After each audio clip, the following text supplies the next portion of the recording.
And so, my fellow Americans, ask not what your country can do for you.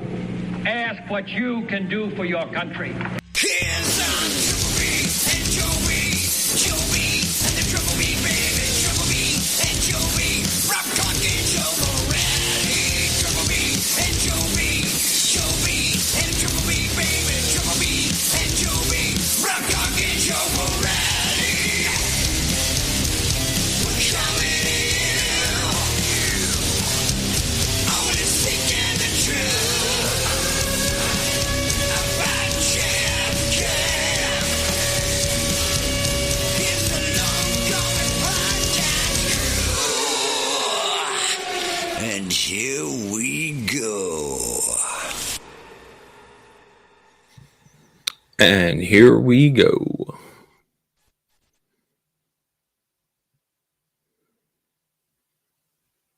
You're muted.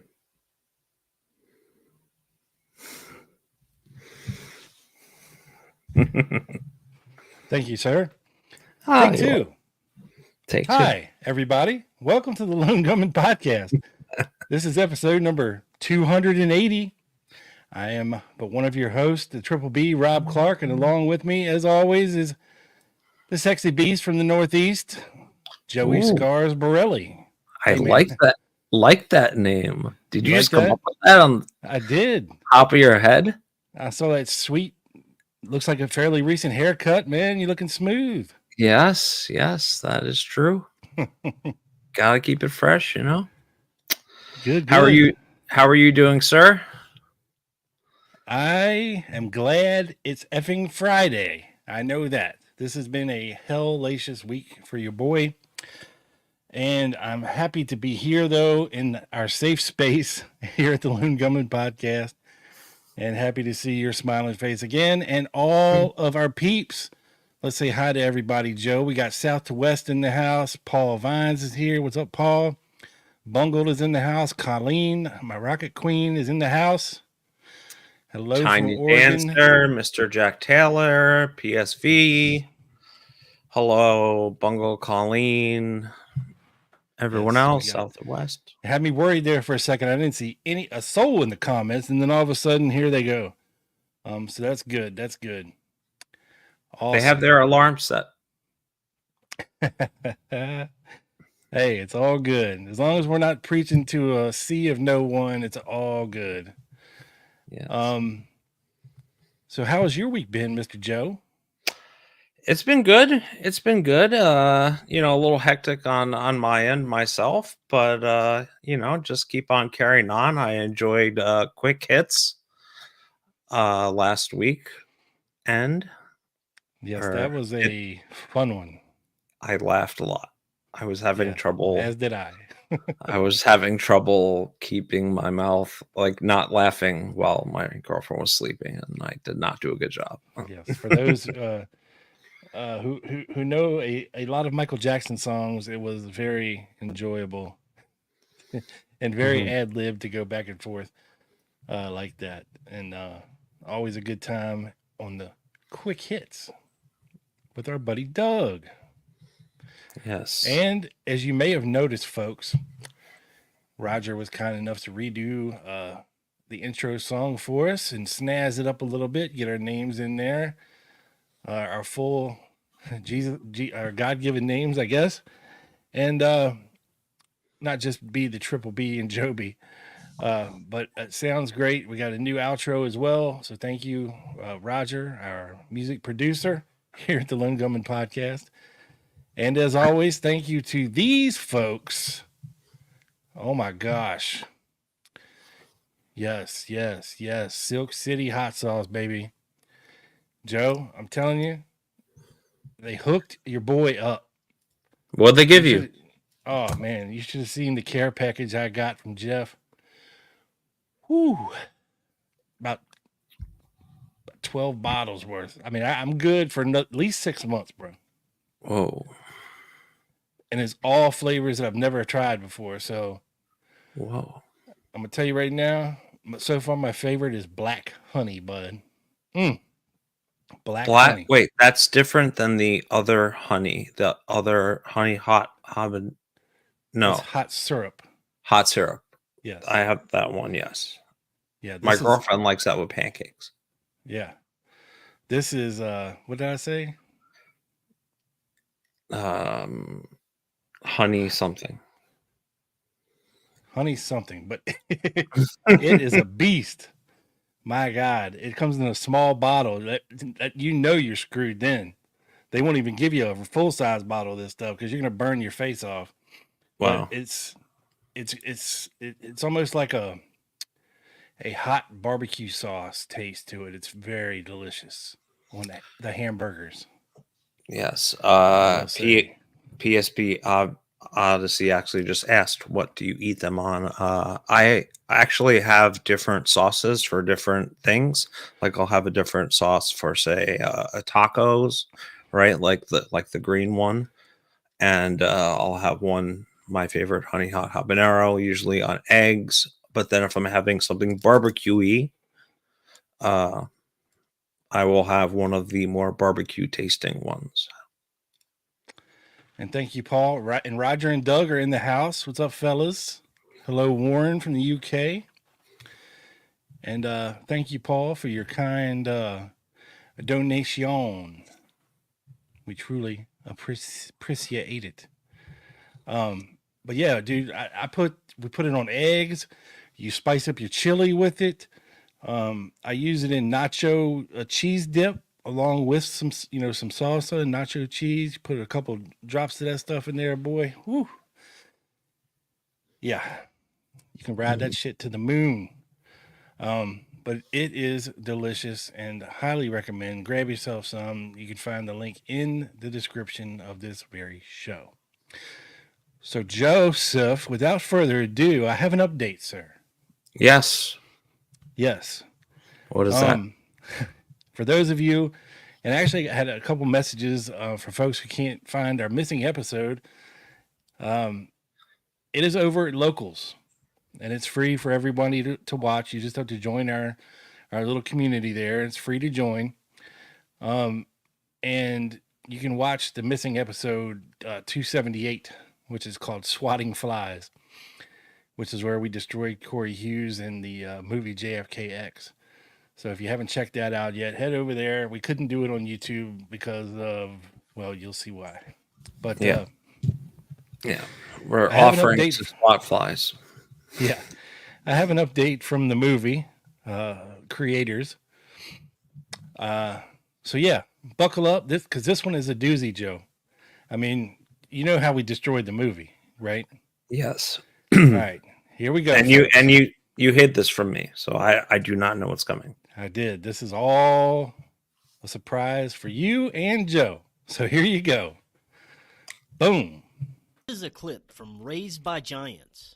You can listen to all their content at forbiddenknowledge.news and all podcast platforms. Just click the link in the description to get access to all their content now. What's the news, Jay? Give us the tea, because this is what I've been saying in every interview we've done together on every show that we've done. First of all, Joe, this guy, Ryder Lee, has the most annoying, fucked up kind of sounding voice I've ever heard in my life for a podcaster. But it's just gratingly annoying. But yeah, I just had to say that. Yeah, all right, let's continue. I can't talk. Film JFK. What? As a terrible radio voice, like someone said, I can't talk. So, yeah, we open our movie JFKX with, why hasn't all of the JFK files been released? And I said it since the beginning, that the reason, it's not because of UFOs or advanced technology or that the CIA or the mob was involved. I mean, of course they were, but it's because of what we have in our film. Of course they were. Go ahead and let everybody know what you know. Listen closely, folks. Yeah, well, I heard from a person who's well connected. I don't want to say his name, but pretty much everybody knows who he is. That Trump had seen our film, and he told the person that told our friend that that's what I saw in the files. basically. That was his sentence. That's what I saw in the files. So in the Trump file, in the JFK files that Trump decided not to release, he saw what's in our film. And it makes you wonder if the persecution that he's up against right now isn't somehow related. And because here's the thing, when they raided Mar-a-Lago, they were looking for something specific that he had taken specifically, and they didn't find it. And you got to wonder, what was it, right? And it was, and if I was president, I would take, if I had access to the files, I could take them, and he could, because he has that job as job of president. He could take files home with him. I would take the most important files with me, ones that the ones that I could release if I ever need to, if I get into legal trouble, say, right? So, I think there is some kind of relationship between it. I think that they were looking for something, and I think it had to do with the JFK thing, because right after the Mar-a-Lago raid, Biden came out, with 10 days maybe, and said, no, we're never releasing these files ever. So, there's a time thing between the two events. So I don't know. I think that's what it is. And by the way, and I'm going to try to have this guy on my show, Reality Check, on YouTube. I got an email from a guy who knows a guy in Dallas who was a JFK researcher who wrote a book and made a documentary, and based on the exact thing that our movie's about. So if somebody else saw it, is what I'm trying to say, and that makes me happy. That doesn't make me sad. I want more people who've seen it to come forward, because it's so obvious. That's why. And they're coming, but I knew somewhere in the ether that there had been someone somewhere. Maybe I'd heard about it or something. I don't know. But I knew somehow there was somebody in the past who must have seen this and saw it and went, oh my God, this is what's going on. And this guy supposedly wrote a book, but neither got released. The book nor the documentary ever got released. But this person is trying to dig up both for me so I can see them and read it. That would be incredible. And then also tracking down what happened to him and figuring out the time frame of when it was made, when it was written, when the documentary was made. Yep. Be really interesting to see why it didn't get released, where the person is now.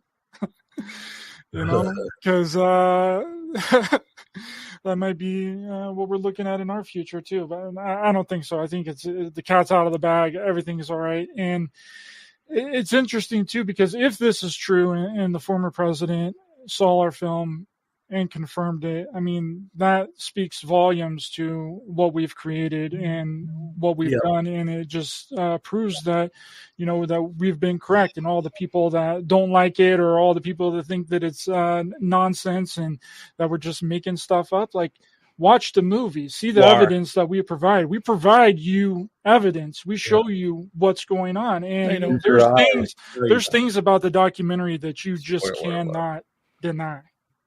Yeah, we can. Yeah, and it's all right. Enough of this shit, Joe. Yeah, I can't take it anymore. I was going to ask. It's grating. It's grating. My brain hurts. Jack, this guy is Jay Weidner. You may have heard of him before. He did like a special on like the Kubrick faking the moon landing type thing or something. Yeah. Stanley Kubrick. He's the old guy talking. The annoying guy talking is Ryder Lee, his buddy, who has a podcast called Raised by Giants. On Corey Hughes' little network there. But again, if you want to know the backstory to all this, head over to Locals and you can see the missing episode 278, and it'll give you a lot more background on everything. But I just had to share. Yeah. I just had to share that with everybody, just to let everybody know that Donald Trump has seen their film, folks. Yes. And he corroborated it. He said that's what's in the files. That's what he saw in the files, the missing files that haven't been released yet. It's silly. And Thank you, Colonel Reb. You are consistently the man. I wanted to thank you for that because Rob was talking. I think you missed it. But yeah, to I didn't Trump. miss it. You missed it. No, I did not miss it. Yeah, So Trump, before he got elected in 2016, said because you're stoned all the time, Joe. That's why. No, I'm just. It's my look. What can I say? Maybe it's the cut. Trump Naturally said that, dumbfounded. Yeah, he said he was going to release all the files in, I believe his campaign run up in 2016. But then once shown the files, and I think this came from Rudy Giuliani, once he saw what was in them, decided he couldn't release them. Okay. That, regardless of what you, or anyone thinks about Trump, that is bullshit. He was fucking bullied by the intelligence services like every other president has since JFK. And maybe to a little extent Nixon. But he was bullied, but he pushed back a little bit. But a teeny wee bit. But that is him covering his own ass, and now he says he's going to release them again. And I do probably think he would on his second term, but then again, you know how there's that joke in the first day when the president walks in, they show them the actual Zapruder film, just to be like, here, just wanted to let you know, sir, and just walk out, just to be like, stay in your place. Well, now that everybody knows that, I mean, the film's out, Joe. So if that's right, the files, he's going to release them because everybody already knows. Right, but I'm saying it's a joke, right? The truth, right? Yeah. It's a saying, right? And I think he was intimidated, and he didn't release them. He didn't stick to his word, and I don't know. How would I expect him to stick to his word on the second time around? I can't, based on what he did, what his decision was during the time that it was supposed to be released, right?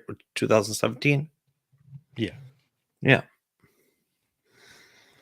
Okay. All right. So that's enough of that. What do we miss in the comments? What did Doug say? I don't know. It's been a while back. I think they're just chatting amongst themselves in the comment section, and that's great. We love to see that too. So Joe, I believe you have some timely news about a fellow researcher or exposer of some kind of truth, possibly, who recently passed on into the next realm. So please share with everyone, if you will, that story. Yeah, I woke up this morning. I just happened to check the education forum and found out that researcher, don't ask me what generation, James, also known as more commonly Jim. Here we go, Rob. Gochenauer. Hold on. Gochenauer. John D'Angelo. No. That guy? Gochenauer. Gochenauer. No. What is it? Remember, like Coke. Gochenauer.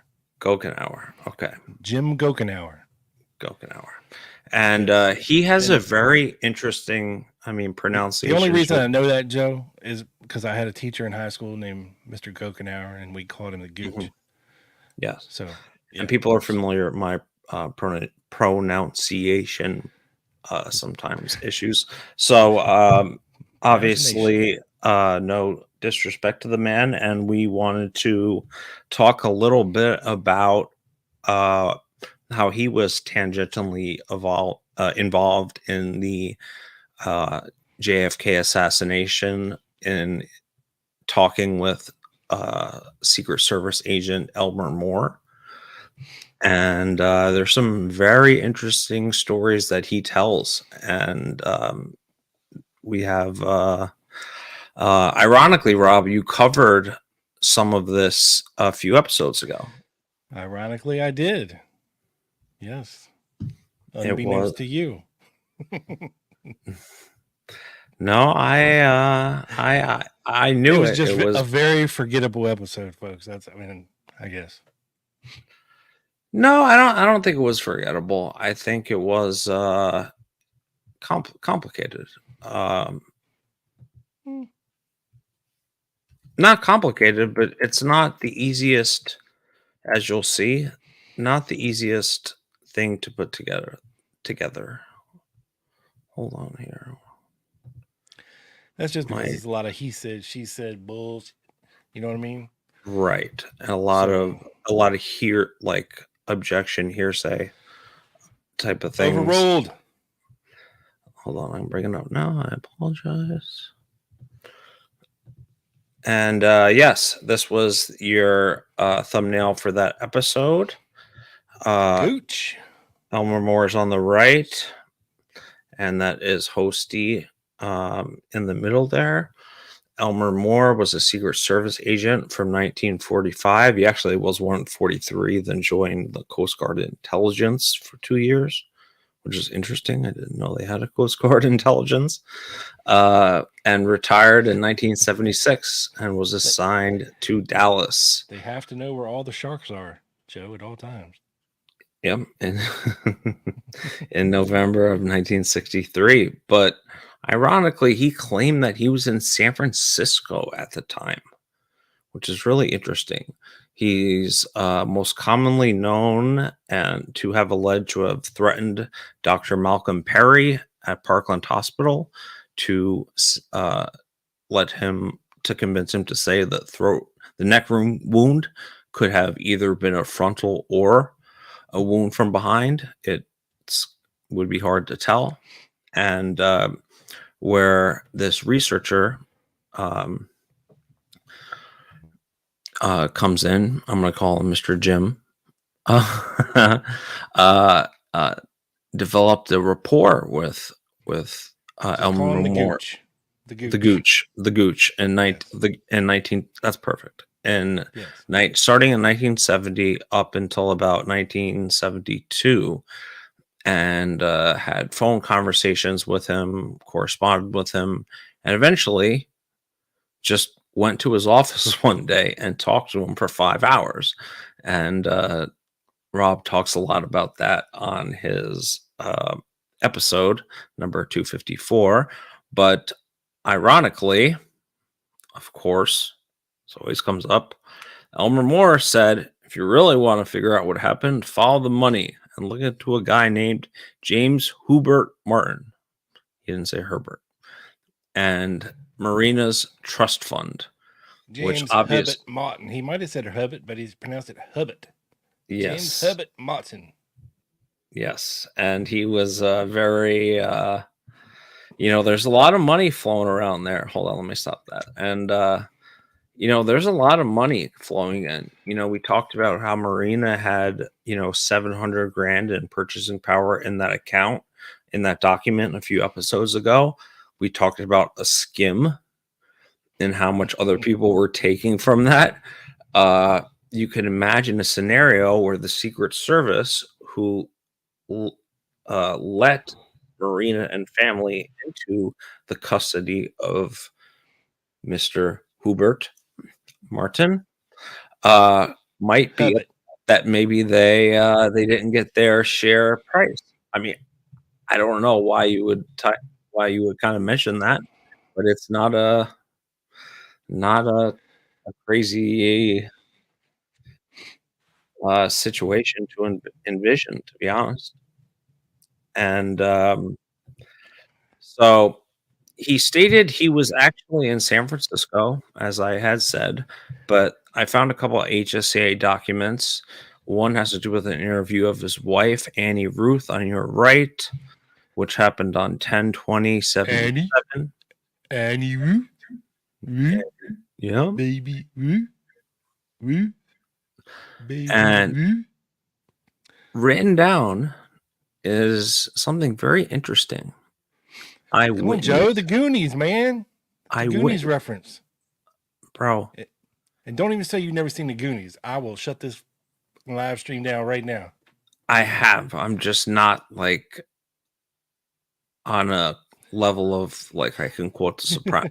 You know what I mean? Like it's just. Colleen in Oregon would be very upset if you had not seen the Goonies.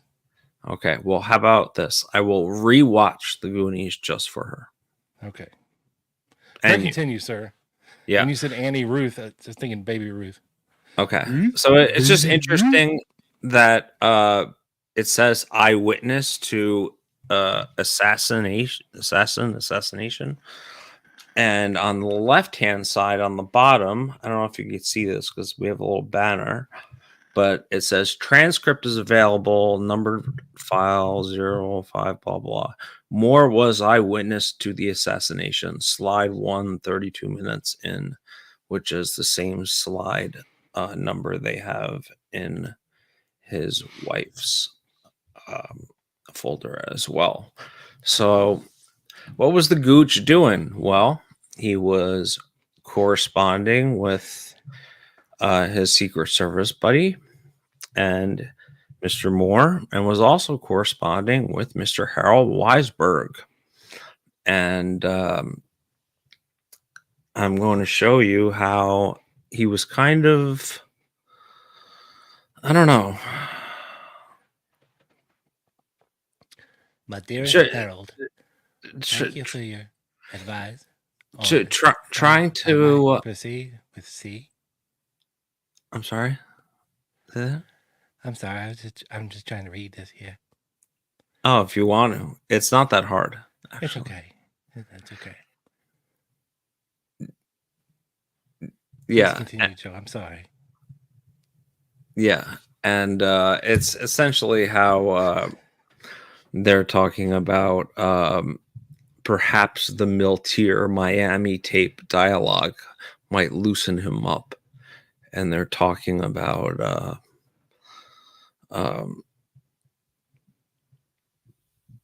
showing that tape to someone they're trying to get an affidavit signed for. And this is a letter. So, like I had mentioned, C might be that guy Clarence you were talking about. Yes. The other Secret Service agent. It wasn't Clarence, but it was the black Secret Service agent in was Seattle, was it? Washington? He will henceforth be known as Clarence. Yes. That sounds good. And essentially, so in the beginning of what I'm trying to show here is the beginning of 1971, Elmer Moore and Gooch are going back and forth saying, and this, you know, it's kind of hard to tell because, of course, Elmer Moore didn't sign it Elmer Moore, right? It's a typed letter. It says thanks, and that's it.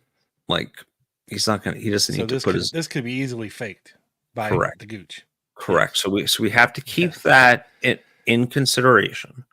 Yes. I have better than the Miltier tape, but can't use. I can show. Because I believe, if I'm remembering correctly, it's all coming back to me now, Joseph. Yes. That Hosty had told Moore that Oswald had been working for the FBI as a paid informant. I do believe that was the gist of what Jim Gokenauer was saying, that Elmer Moore told him. But I could be mistaken. It's been a very long time since I did the episode. But I believe that's the gist of it. You are correct. You are correct. And so, unfortunately, he passed. He did do a virtual, the Gooch, a virtual presentation at Lancer this year, and was also on Out of the Blank episode. Robbie. Yep, shout out Robbie, episode 1115. Boom. But Howdy, old slacker. at some point, the Gooch seems to really piss off Elmer Moore, and Elmer Moore's letters start to become more and more hostile. I'm going to skip to the last paragraph. You have two good sources of information, and you have jeopardized them both, and may have already ruined the information you have gotten, and certainly have, with consummate stupidity, done everything a man can do to guarantee its misuse. You did this knowing you should not have. After it's too late, you tell me about it.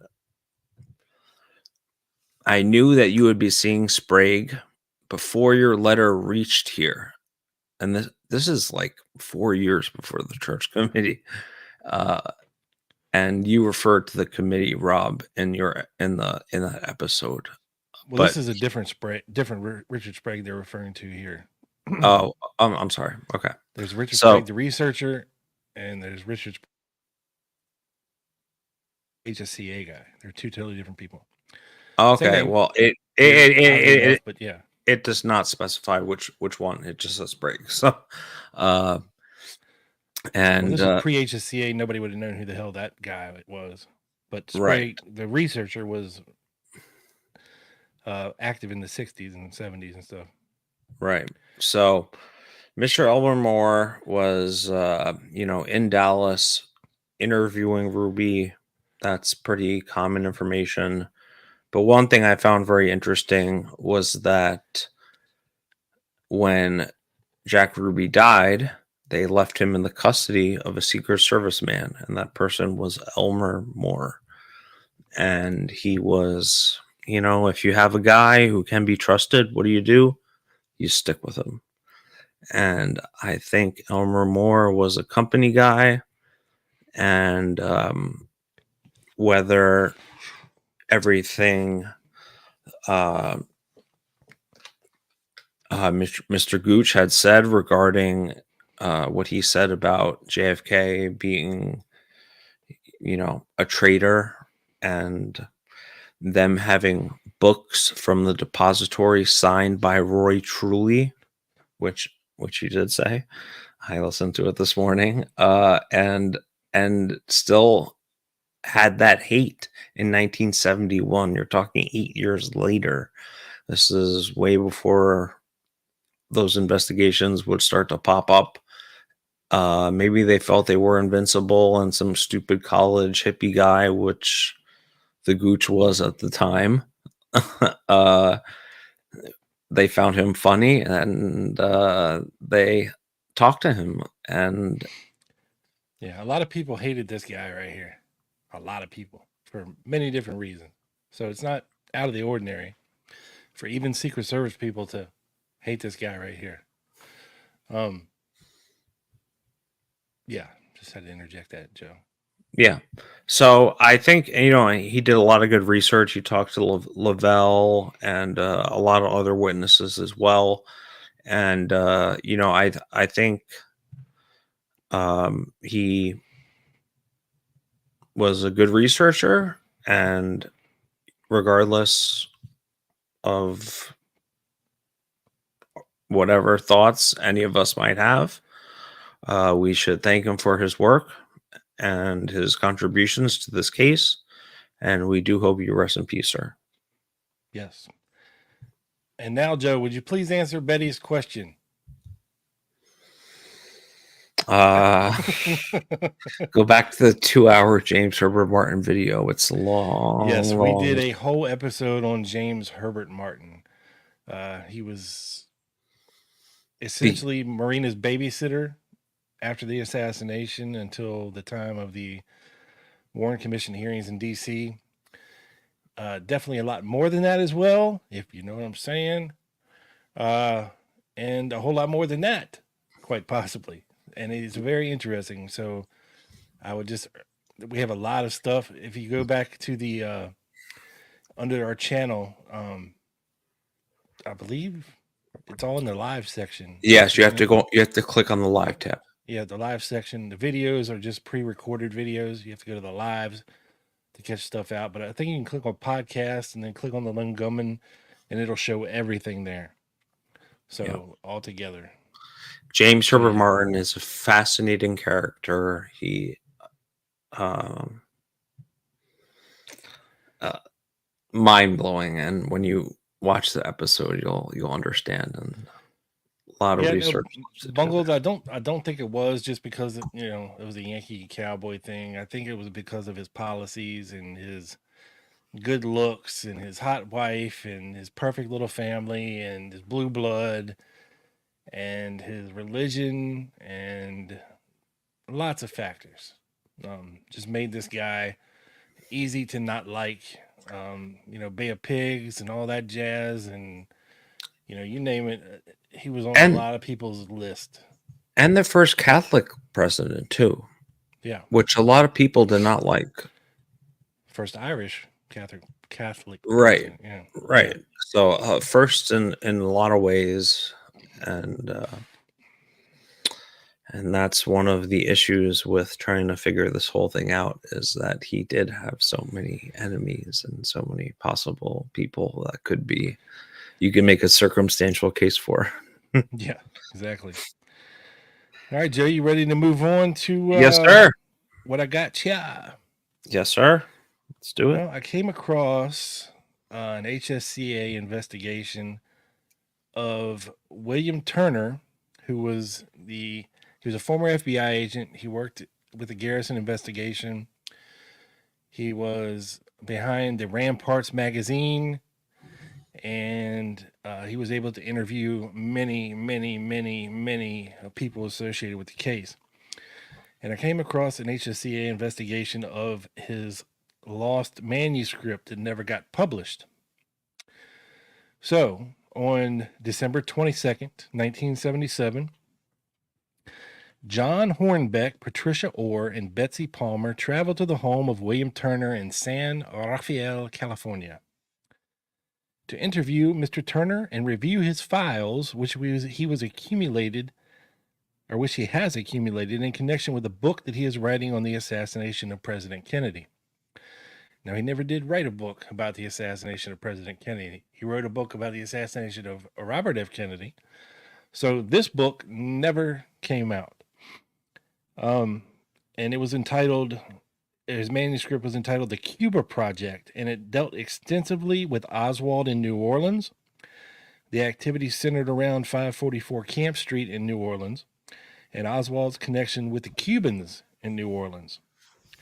He was also working on an area involving Jack Ruby and his possible connection with organized crime, and a chapter-by-chapter summary of the manuscript is contained in Section B of the files that we are going to go through here and check out. So, let's see. In addition to the manuscript, we brought back notes on the following subjects: the Bayou Pauley affair, interview notes with Robert K. Brown, R.E. Abaco Island, Martin F.X. Casey interview, Andrew St. George interview, Fred L. Chrisman file, George Higginbottom interview, interview notes about David Ferry from the John Irion interview. Never heard of that. Interview notes on Lauren Hall. Miscellaneous handwritten Turner notes. Our interview with Turner was far-ranging as we attempted to touch upon the many different areas that he has researched to date. Some of the points are listed below. Let's see. Through Philippe de Diego. I don't know about that. Turner was able to get some information on Operation 40. De Diego had gone to an intelligence school at Fort Benning prior to the Bay of Pigs. He had gained more than recent notoriety following his indictment in connection with the Daniel Ellsberg break-in. He told Turner about Op 40, a spin-off group of the 2506 Brigade, which has to coordinate the political transition after the removal of Castro in the invasion, which of course never happened. Members of this group included Colonel Piedra, who was also said to be in contact with Carlos Bernier, and Joaquin Sangenis, who reputedly was with the CIA and is alleged by Frank Sturgis to be his CIA contact officer. E. Howard Hunt is also supposed to have been in charge of this group. So that's your Operation 40, Santonadas. Let's see. Let's get to the good stuff here, folks. This is a massive file. He talks a little bit about Braden. Okay, following the assassination, Turner did a motor vehicle check to track down Jim Braden and located him in an office in Beverly Hills. A colleague of Turner's named McNabb went to the office to check it out and found that he was receiving mail there. This information was turned over to Peter Noyes, who subsequently investigated the Braden connection rather thoroughly. Braden is alleged to have been connected with the LA Police Department intelligence and the Internal Revenue Service intelligence. Did not know that. Just Fredley Secret Crispin. Service. Yeah. Secret Service related intelligence. Fredley Crispin. Turner was interested in Crispin because of his physical similarity to one of the tramps and his association with the old Orthodox Church and Thomas Beckham. He found that Crispin had been living with a retired Army colonel named White, who was involved with worldwide advertising in Seattle, Washington. To Turner, it seemed that Crispin was involved in an intelligence operation. Garrison received an anonymous letter during the course of his investigation which pointed to Crispin and claimed that Crispin was traveling between Seattle and New Orleans all the time. It was further alleged that Crispin carried a diplomatic passport that he claimed to have received through a congressional committee. He also reportedly was connected with Sergio Akasha Smith. He had been in the Air Force. Crispin died in 1975. Beckham, with whom Crispin was connected, was a courier for the anti-Castro groups and acquainted with David Ferry. McNabb, a soldier of fortune who works with Turner, also has notes on Crispin and White. McNabb lives in St. Helena, California. Bradley Ayers. I don't know if anybody's heard of that name. He's I've always wanted to read his book called The War That Never Was. Bradley Ayers was an Army intelligence officer who claims that he was utilized by the CIA in their anti-Castro efforts. Ayers says that he was sent to Miami in the spring of 1963 and given a cover under the name of Daniel Williams at the Paragon Corporation. Turner also mentioned that Somoza acquired a vessel called Rex from this company. Ayers implicates Johnny Rosselli in a much more active role in the anti-Castro activities operating out of Point Mary on Whitterman Key, close to Key Largo. A Cuban named Julio, who Turner believes was Julio Batista, was there. Ayers says Rosselli was called the Colonel and used the team on the Key for his missions. Ayers also writes of a drinking buddy of Rosselli's named Wes, who was also with Army Intelligence. Jesus, for a mafia guy like Rosselli, he sure hung out with a lot of feds. And a lot of CIA. Yeah, it's just... So, Gordon Campbell, also known as Keith Randall, is named as CIA man at GM Wave. Bradley Ayers, in the above-mentioned book, describes a meeting with Ted Shackley in February of 1964 in which the Johnson administration authorized the operations of Manuel Artime and attempts to overthrow the Castro government. Ayers was called in to brief Artime on everything he knew. The meeting allegedly took place at a VIP safe house on a golf course near Coral Gables. The briefing was interrupted by two Cuban visitors, and Artime escorted them to the library. Ayers overheard an argument between the two men regarding money that was supposed to be hidden on the island. A pirate's lair on Point Mary is the point where the money was supposedly hidden, Joe. Yeah, so... Should we go?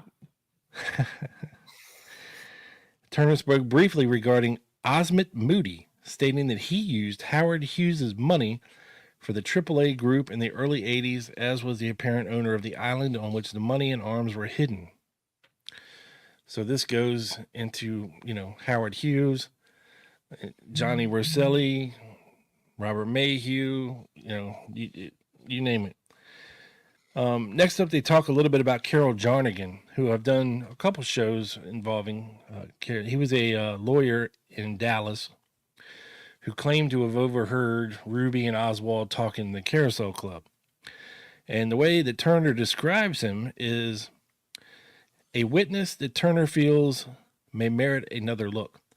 Jarnigan is a lawyer from Texas, a graduate of SMU, a chess champion, brilliant in quotes, according to Turner.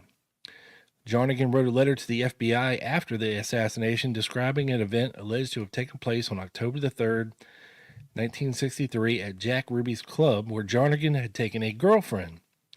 While they were waiting to be seated, a homosexual arrived wearing a windbreaker and identified himself as Oswald. Joe. Jarnigan said the man said he had just gotten in from New Orleans and was overheard talking about Robert Kennedy. Oh my God, I just got in from New Orleans. Damn that Robert Kennedy. The FBI dismissed the story, although Jarnigan took a lie detector test, folks, and passed. So, another guy that Turner was interested in was a fellow by the name of Ronnie Kerr. An interview in early 1967 revealed that Kerr had met Sergio Arcacha Smith in December of 1961 when he came to Kerr's office to raise money for the Cuban Revolutionary Front, also known as the CRC. Ronnie Kerr. Yeah. I've never heard this name. Yeah. This led to the formation of the Crusade to Free Cuba. Those induced to head up the drive were Gil Mellon as vice president of the Whitney Bank and Carlos Grimadier, an accountant who kept records for the Cuban groups. The money was used to finance many different things, including acquisition of PT boats, etc. The crusade lasted 3 months, but was a failure. Kerr says he lost 10 grand, and that son of a bitch, Sergio Arcacha Smith, pocketed most of it. Now, for those of you paying attention at home, thank you, John. You are the man, sir. Thank you, John. The offices for the CRC were above Guy Bannister's office in the Balter building in New Orleans. Okay. So Arcacha went to Mexico around July or August of 1962 under an assumed name with a Nestor Marquez Diaz, an attorney and economist from Algiers, Louisiana, and a teacher at Nichols College. Kerr was impressed with the veracity and character of one Carlos Quiroga. Quiroga had warned Kerr early on in the crusade not to trust that sneaky son of a bitch Sergio Arcacha Smith. Mayor Walter Shiro had also warned Ronnie Kerr about Arcacha. Arcacha disappeared in late 1962, rumored to have gone to Miami and later Houston and Dallas.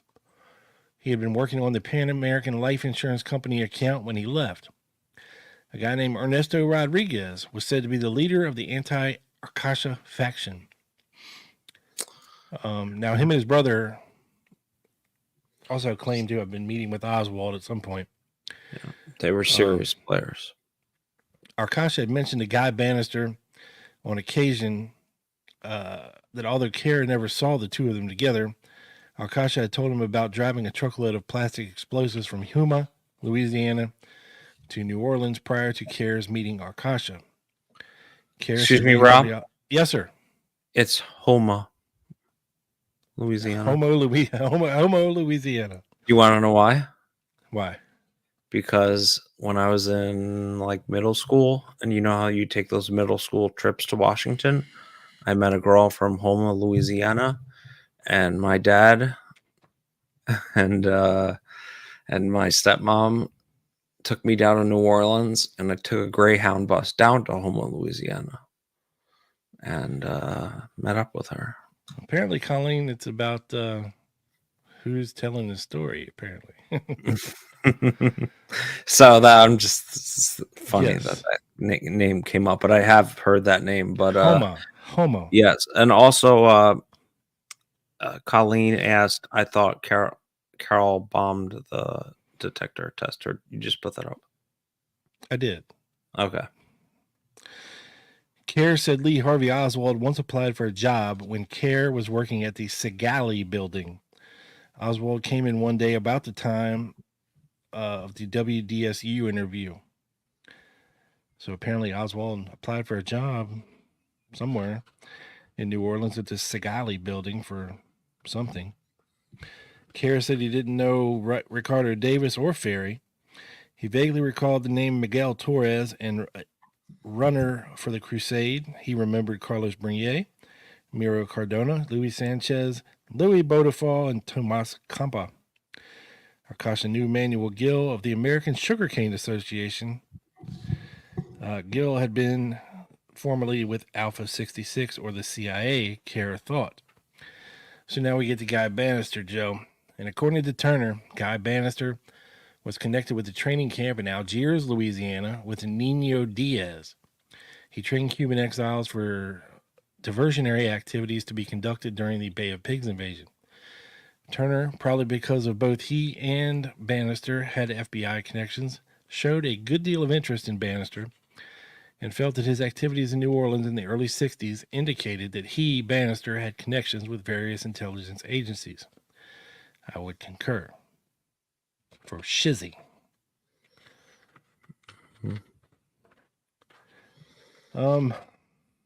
Let's see. Next up, he talks about, you ever heard of Nellie Hamilton's boarding house, Joe? Nellie Hamilton. I have not, sir. All right. Well, Nellie Hamilton operated a boarding house at 1925 Southwest 4th Street in Miami, in the heart of Little Havana, Joe, where the freelance adventurers such as Jerry Hemming, Little Joe Garman, Robert K. Brown, William J. Dempsey, Martin Francis, Xavier Casey, etc. stayed in the early 60s. Howard K. Davis,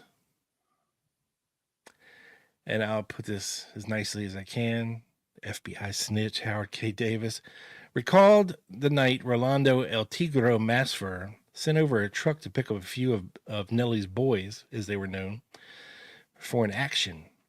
He also recalls the night when 6 of them stole a 40-foot boat named the Polo and pulled a raid on Cuba. Guns for this raid were supplied by Frank Sturgis. The raid was, of course, thwarted because Howard K. Davis was an FBI snitch. And apparently he's still alive. Doug is afraid to talk to him or talk about him, but I will not. I will put his name in my mouth because we have the documents, Howard. You can't deny it. So he was running with Hemming and all these boys and reporting back everything to the FBI. So all of the raids, that's why nothing ever happened. Right. You know, they'd get arrested before they could even go out half the time. Dick Watley was among the boarders. Also Ed Collins, who repeatedly had ties to the Canadian Mafia.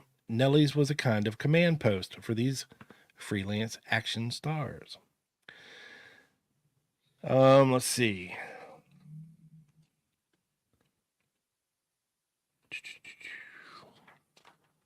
The hits that missed.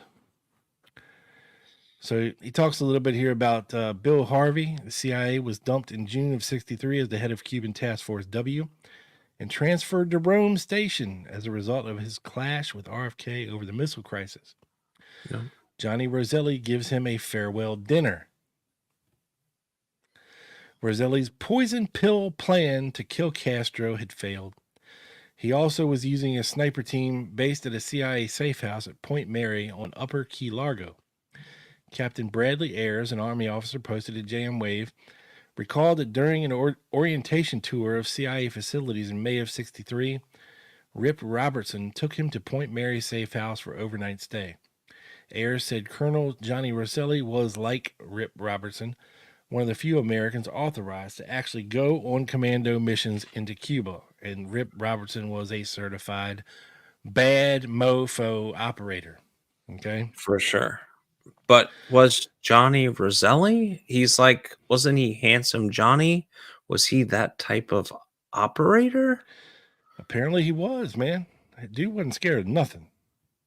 So, okay. I don't know if it was false bravado or real bravado. I don't know. But yeah, if Rip Robertson said he's the same guy as me, That's pretty high speech. If Rip Robertson said that, I will take Rip at his word. Yes. Right? Yes. At this stage, Robert Kennedy still believed the CIA had discontinued its mafia plots, and CIA Director John McCone had never learned that they even existed. With Harvey in Rome, it was Dick Helms who was keeping the lid on. FBI learns of the CIA mafia link and also tries to penetrate it, but Rosselli would not work with them. McCone learned of involvement in August when Chicago Sun-Times reported a CIA connection with Sam Giancana. Helms convinces McCone that operation had ceased before McCone had taken over. So there was a lot of back and forth here with these mafia people in the CIA and the FBI. So can I stop you there, Rob? Sure, absolutely. Are you saying that Rosselli was so dedicated to Harvey that he wasn't that helpful and cooperative with, say, Helms and McCone? No. Rosselli would not work with the FBI. Oh, FBI. Okay. Okay. Rosselli was a big fan of the CIA, right? Oh yeah. Yeah. That's why I wanted to clarify. For me, the and FBI came sniffing around about what was going on. They wanted to work with Rosselli, and he told them, hey, go screw yourself. My allegiance is with these guys. Yeah. I mean, he threw a farewell dinner for William Harvey before he left for Rome. So what's that tell you? Yeah. I mean, they were tight, They were. Definitely tight. All right, let's see here. Bungled just said Dave Martin wrote Harvey's biography. We got another Martin. Of course. And there was a Martin Francis, you said earlier. I contained myself, but only. Oh, I got another one here. Oh my God. Something from the counterfeit currency plan. A counterfeit scheme resurfaces operating out of Baltimore, Maryland. William Morrow and his wife are involved. They got financing from Louis Berlanti, and this is not the William Morrow that is active today out of Texas. This is earlier. This is the guy that wrote the book Betrayal and all that. They contacted a commercial printer in New York and met with a man named Martin. General Taylor tries to persuade Berlanti to drop his financial support of Mario Colli, but Berlanti refuses, and on the evening of August 16th, 1963, Berlanti and son Fred were killed in a plane crash. Mystery still surrounds the circumstances. Reportedly had $30 million aboard the plane as well. William Martin meets with Coley, and at the time plates were turned over, Martin, a Secret Service undercover operative, arrests Coley. Morrow and wife given suspended sentences, and Coley convicted and sentenced to 2 years. Coley's supporters maintain he was a victim of entrapment because he had not knuckled under to the Kennedy administration arrest in October of 1963, and Coley died in 1975. So you can't talk to him at this point. Sorry. Or depending on 75, the church committee either. Right. So I know I've heard our buddy Doug and Larry Hancock talk about these folks. But they come up, William Turner brings them up. These are the Commando Mambeezes. Okay. They were led by Major Manuel Villafana. And the Commandos Mambeezes. This is going to be one of them words for me. The Commandos Mambeezes were an elite group formed specifically to be a trial balloon to test this nation's reactions to a renewed anti-Castro movement. Trained at the CIA amphibious base in Louisiana and quartered in a safe house in South Florida, subsidized solely by the CIA, one of the few married men in the group was Remigio Cuckoo Arce.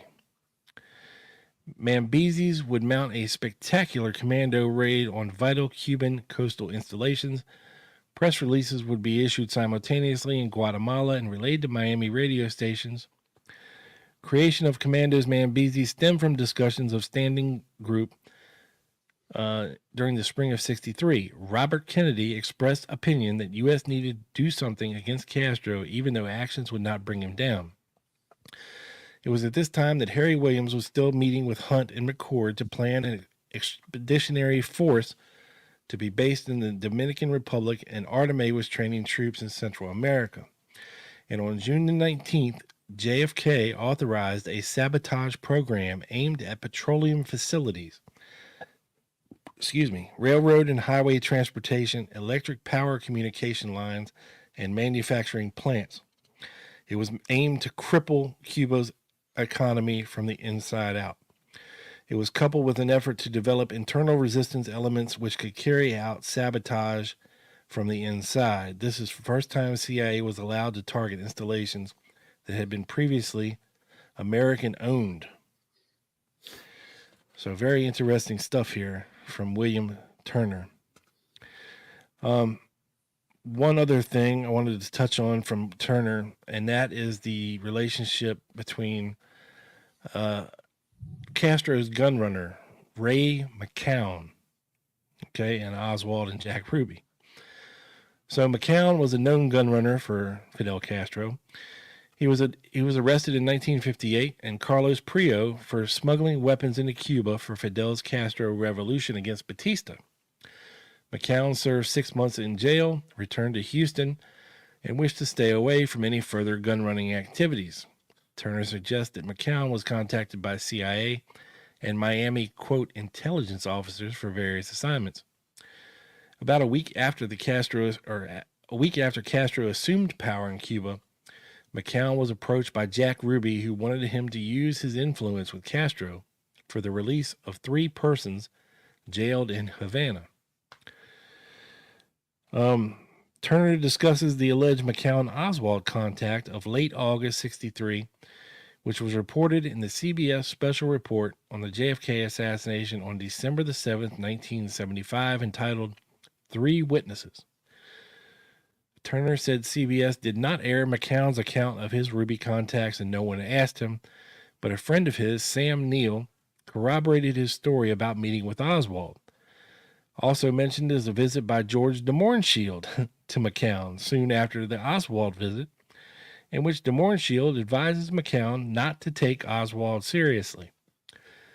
The story involves a visit to McCown's home by Oswald and a Cuban McCown believed to be, quote, named Hernandez. The two wished to buy 4 unregistered 300 Savage semi-automatic rifles with telescopic sights. Turner suggests that these will be appropriately used in hunting or assassination, but not for guerrilla warfare. Turner then discusses Oswald's 5-day trip to Mexico City, the photo mistakenly identified as Oswald by the CIA, and the way the Warren Commission handled the entire episode. He also deals with the Warren Commission handling of the Sylvia Odio incident and indicates both incidents indicate impersonation of Oswald. Turner suggests 2 Oswald impersonations after his return from Mexico City, one in Baton Rouge by a man giving his name as Oswald trying to rent an apartment, is contained in the Orleans Parish District Attorney files interview of Mrs. Alvine McGee. The second incident reported in the Warren Commission involves the statement of a Dallas car salesman who wrote Oswald's name down as a prospective customer after showing him a car. Turner states unequivocally that Oswald could not drive. And we talked about that on the show before as well.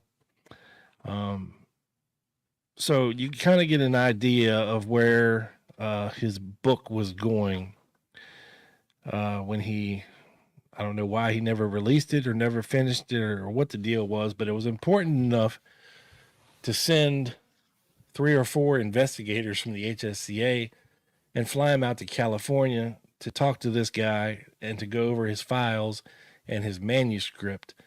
I'd be interested to see all of these HSCA investigators' notes about this, and see what they thought was important and what they ever did with the information. But, I always liked reading about and hearing interviews with William Turner. I think him being a former FBI guy gives him a little bit more credibility as to his investigative skills and him just not running away with the story. And he did a lot of very important interviews with a lot of the names and people that you've all heard of before associated with this case. I just thought it was interesting, so I wanted to share it here with you guys today. So what do you think about that, Mr. Joseph? That is fascinating, and I, wonder why it was not published, but definitely had some inside knowledge and what was going on in the Garrison investigation, and would definitely be a very interesting read. Yeah, I mean, this guy, I think he lived up into the 2000s. Let me do a quick little search here. Because I was like, man, this guy lived forever. William Wayland Turner. Yeah, he lived until 2015, Joe. Wow. Yeah, 1927 to 2015. And regardless of whether or not you put all your faith in his work or whatever, dude lived a fascinating life and got to interview a ton of fascinating people. And yeah, that was I wish we could have his manuscript, but it's lost apparently. Mm-hmm. Yeah. But at least the HSCA got to see it and take notes and do what they wanted to do with it. So yeah, cool stuff. Unfortunately, too many things have been lost, and I fear things are continuing to get lost. And it sucks, but it's what. And so, my fellow Americans, Shit. It's been one of them days. Did I say that already? It's been one of those weeks. Yeah. Yeah, it's all right. This is the outro. Sorry, Roger. I'm screwing this totally up. He created this beautiful melody for us to talk over at the end of the show, Joe. Great. And wish everybody hope and prosperity. Yeah. And have a fantastic St. Patrick's Day this weekend, folks. Get out and party, drink some green beer, throw one back for your boys. Yep. And head over to Locals, and I've seen some questions about topics that you possibly want us to cover in the future. That there would be the place to tell us about it, and we can maybe do a segment on it. Joe promises he will research the hell out of everybody's suggestion, and we will eventually do a show on it. Not at some everyone. point. Good suggestion. Oh, good suggestions. Okay. They're all good suggestions from our peeps. We know who our peeps are. We know who are not our peeps. But we do. And we thank all our peeps for showing up on this Friday night. You know who you are. We called out a lot of you. And we couldn't be happier that you're joining us tonight. We will be back next week, of course. And we have some interesting guests in the queue. We're going to try to do like a guest a month and keep things fresh and stuff like that. So, damn it, Colonel Reb, you coming through, man? Good Lord. See now, Joe, we can each have an extra beer this weekend, courtesy Colonel Reb. Man, much appreciated. Mucho apreciado. And we ran out of our outro, Joe. So we'll just. We talked too long. Roger, we need a longer outro, bro.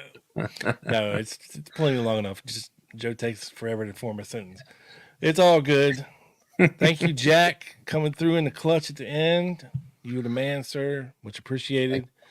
You guys make this a damn fun show to do for you. We love it.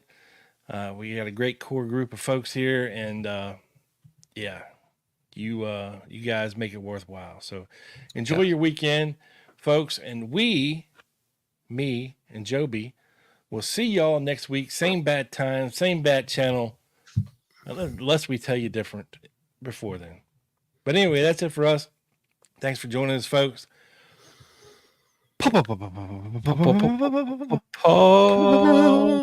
Peace. Peace. Peace. Peace. Peace. Have a great In the weekend. Middle East. Peace.